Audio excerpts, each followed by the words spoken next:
Every second of every day, an average of 5 airplanes are taking off or landing somewhere in these United States.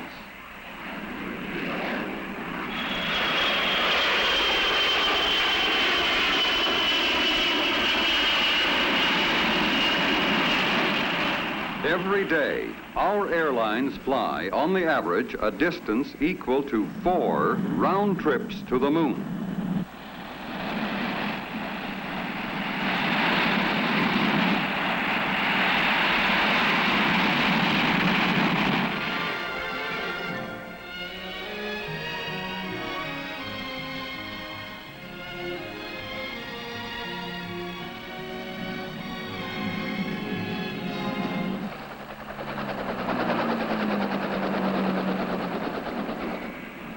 Air cargo aircraft annually carry 500 million pounds of freight in and out of one large airport.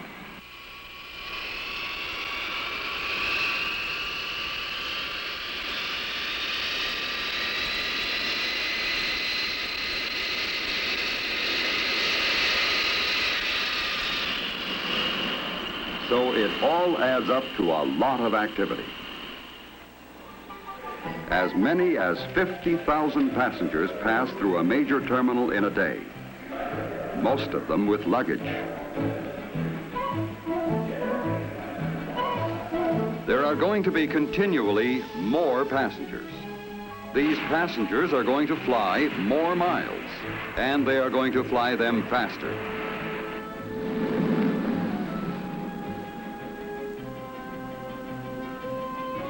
For the airlines to set up fast schedules and then meet them requires more than the raw speed of the jets.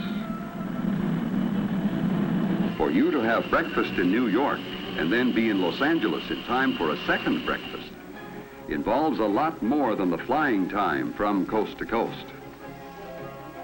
That is the reason for all the changes in facilities, equipment, and techniques you are always seeing at airports. And for the constant improvements being made behind the scenes that you don't see, but from which you benefit as a passenger.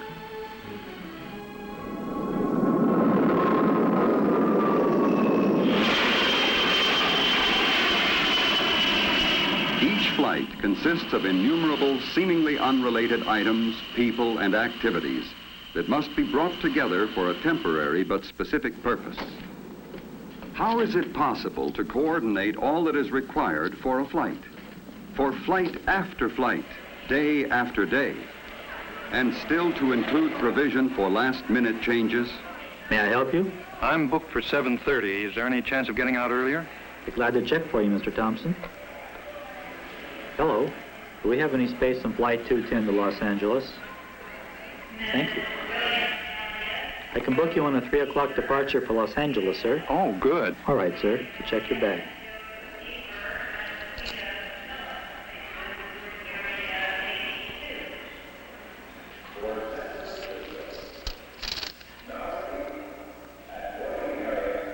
The modern air terminal is designed for passenger convenience, with services available that help make air travel an integral part of the life of a nation on the go.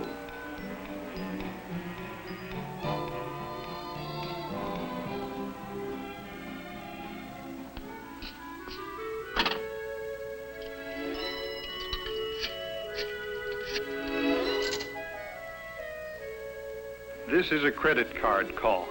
Credit card number 232. Hello? Is that you, Daddy? Can we come to the airport? Here's Mommy. Hi. Hi, honey. Well, we finished early, so I'll be home at 5 o'clock instead of 7:30. Flight 210 at 5 o'clock. Your son would like to talk to you. You got something for me? He's gone already. See you at 5. Bye-bye.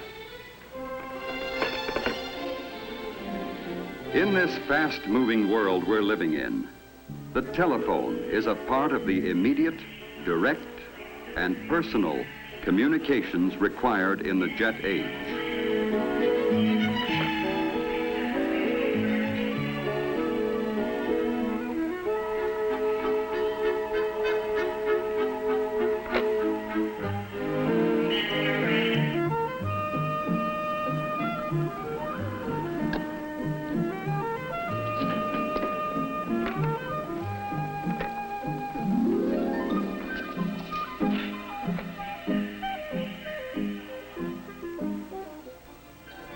And so many kinds of information are transmitted over communication lines. For instance, the weather in Phoenix is clear and the temperature 76 degrees.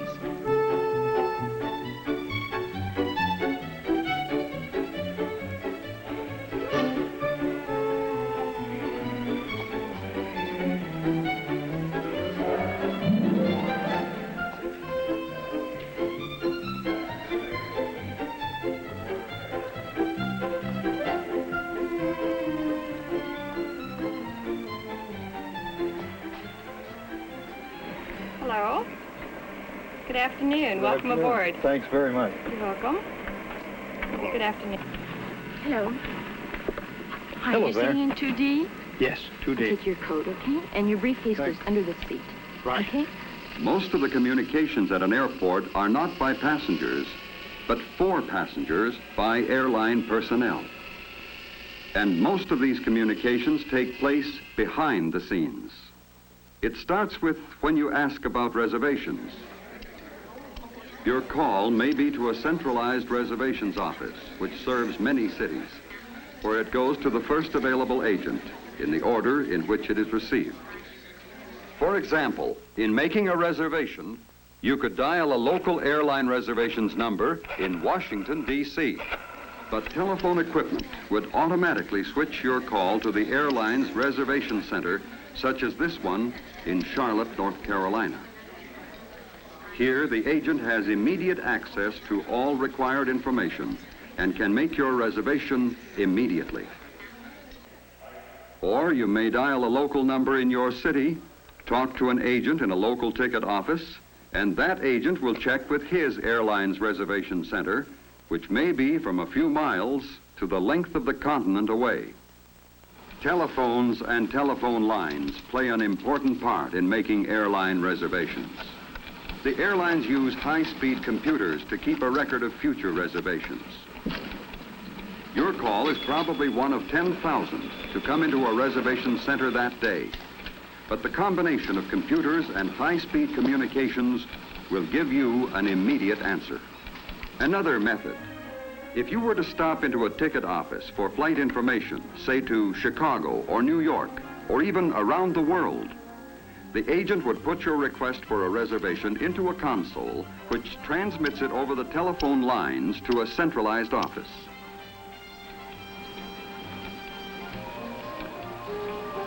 Within a second, the answer comes back. If you book the flight, the agent puts that data into the console for transmission to the reservation center for relay to the computer. Other reservation agents across the country now have this information available. Passengers board the plane only a few minutes before takeoff, but long before this, preparations for the flight are begun. Of course, some problems are bigger than others. Would you send up the seatbelt extension right away, please? Thank you. Preparations center in the airline's dispatch office, which is the funnel toward which all other company operations, equipment scheduling, maintenance, crew scheduling, ground operations, and reservations are directed. Need information to schedule fuel load for Flight 210 to Los Angeles. What's the payload look like? Haven't any passengers booked. We're picking up considerable freight. We'll call you back as soon as we can. Before the flight, the passenger manifest comes in from reservations. Then, immediately after takeoff, the passenger total will be teletyped to all downline airports. The number of meals that are put on board is determined from the manifest. The flight captain has checked with the dispatcher and now looks over the weather reports and charts en route. He's now preparing his flight plan, which will be forwarded by teletype to the Federal Aviation Agency Air Route Traffic Control Center. Direct communications are used for last-minute changes.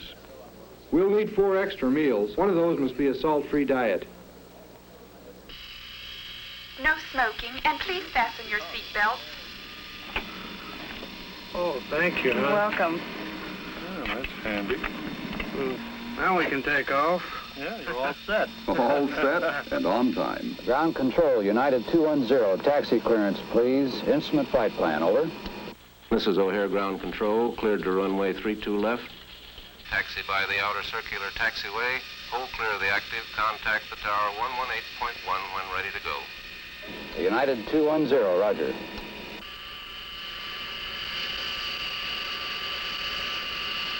Flight 210, this is the tower. Have your air traffic control clearance. Are you ready to copy?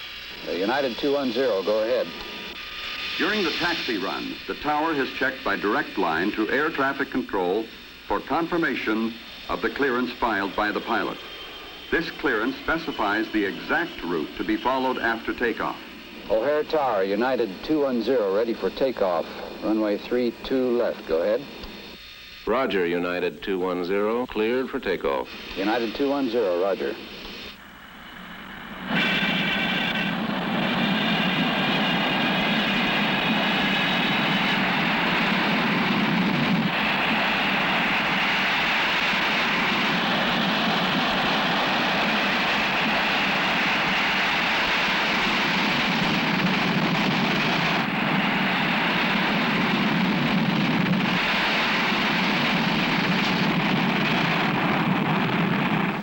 The takeoff is being monitored in the tower by radar departure traffic control of the Federal Aviation Agency. O'Hare Tower, United Flight 210, off the ground at 305. Roger, United 210, radar contact. Traffic at 3 o'clock, 2 miles eastbound. Traffic 10 o'clock southbound, 4 miles. Over. Radar departure traffic control now gives United Flight 210 current position, heading to take, altitude assignment, and reporting instructions.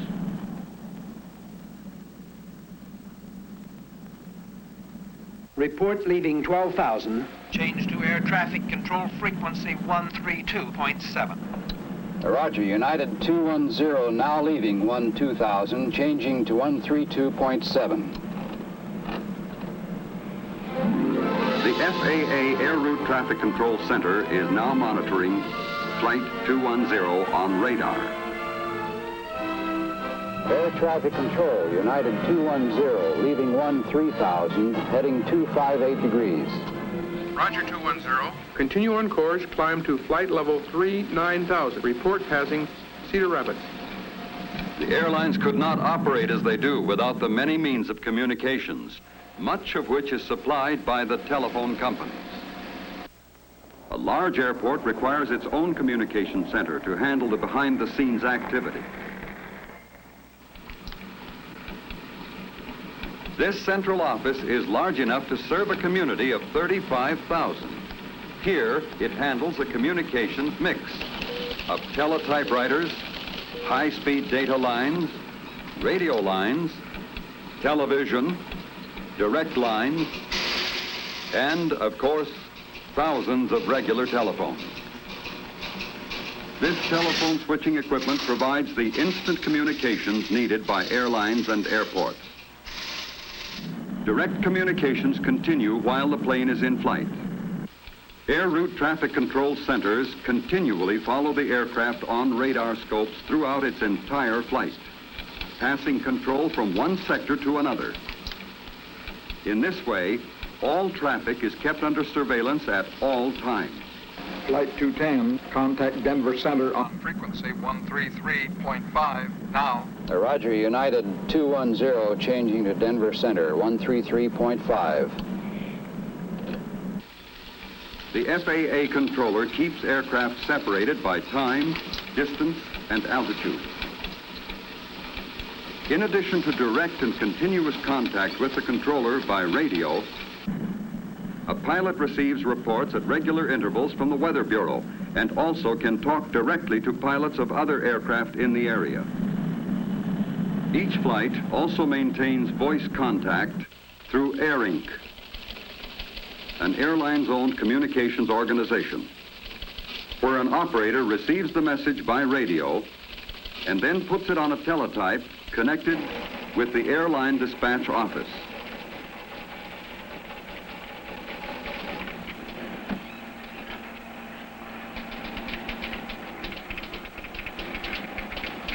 The information is entered on a flight progress chart and put into a computer where it is available for reservations and information agents throughout the airline system.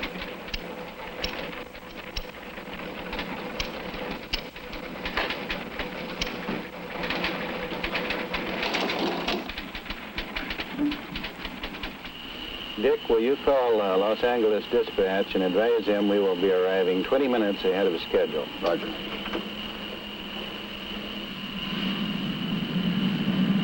At Air Inc., a connection can be made for direct communication between the aircraft and the dispatch office.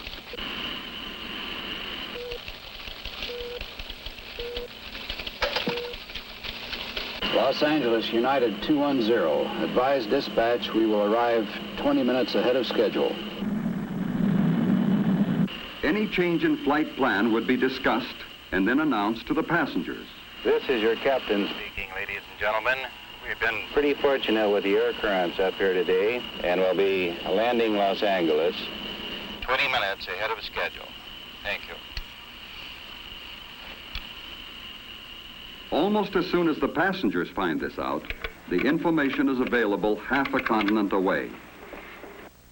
Flight 210 is reported 20 minutes early. It is now scheduled to arrive at 4:35 p.m. Aviation has come a long way in a few years.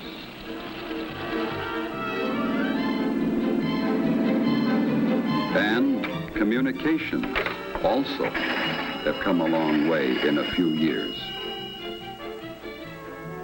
Each has helped the other grow. Many equipments and techniques that are now standard in everyday communications are the result of specific requirements by air travel communications. Air traffic is increasing. Airports keep right on building and adding runways as well as lengthening them. Even now, a jet may hold on the ground in Miami for conditions to clear at its destination in Houston. This is possible because of the speed of the jet and because communications are immediate and direct.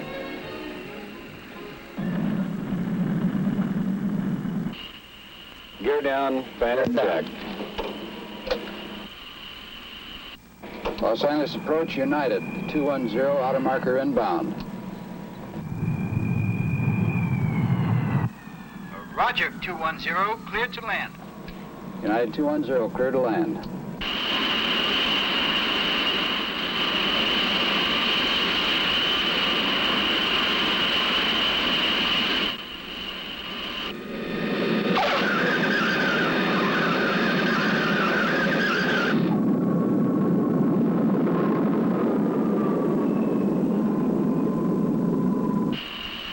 Los Angeles Ground Control, United 210. Taxi clearance to the gate, please. United Flight 210, turn right at the first high-speed taxiway. Clear to gate 72.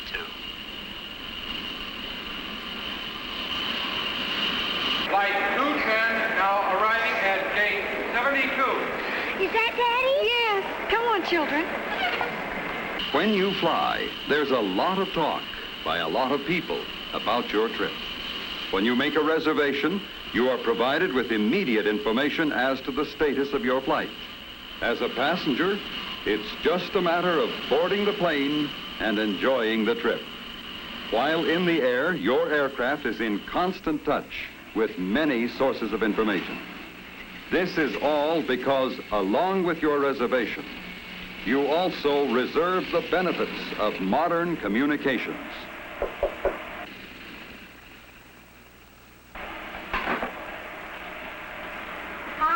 You're real early. We didn't have the usual headwinds today. And I love it. Have a date for dinner tonight. Oh, that's fine for you, but my wife's going to pick me up, and I told her this plane wouldn't be here for, almost 30 minutes yet. She may surprise you. Wouldn't be the first time. Bye now. Bye. Thanks for a great trip. You're welcome, sir. Bye-bye. Goodbye now. Bye. That was a wonderful meal. Thank you. Come back again real soon. Thanks for being so nice. Good evening.